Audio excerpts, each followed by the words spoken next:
ఒకరోజు పెన్సిల్ తయారు చేసిన వ్యక్తి పెన్సిల్ తయారు చేసి దాన్ని బాక్స్లో పెట్టే ముందు పెన్సిల్తో 5 విషయాలు చెప్పాడంట. అతడు అన్నాడంట, నువ్వు చేసిన తప్పులను నువ్వు తుడిచివేయలేవు. రెండో విషయం, నువ్వు చెక్కబడుతూ ఉంటావు, అది నీకు బాధనిస్తుంది కానీ అది నిన్ను మరింత పదును చేస్తుంది. మూడో విషయం, నీ బయట ఉన్న దానికంటే నీ లోపల ఉన్నదే చాలా ముఖ్యం. నాలుగో విషయం, నీవు ఎక్కడికి వెళ్ళినా ఒక గుర్తును వదిలి వెళ్తావు.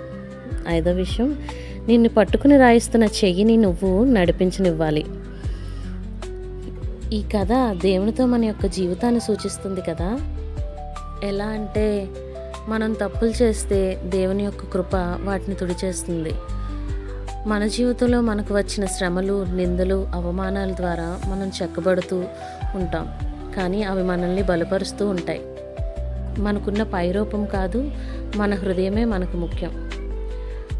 మనం ఎక్కడికి వెళ్ళినా మన ప్రభావం ఇంతో కొంతో ఉంటుంది. ఎప్పుడైతే దేవుని హస్తం మనల్ని నడిపించడానికి అనుమతిస్తామో మన లక్ష్యాన్ని నెరవేర్చుకోగలుగుతాం. యెషయా 64:8 చెప్తున్నారు, యెహోవా నీవే మాకు తండ్రివి, మేము జిగటిమన్ను, నీవు మాకు కుమ్మరి వాడవు, మేమందరము నీ చేతి పని అయి ఉన్నాము. అయితే దేవుడు తన కథను మన ద్వారా రాద్దాం అనుకుంటున్నారంట. తన కథను మన ద్వారా రాయనిద్దామా?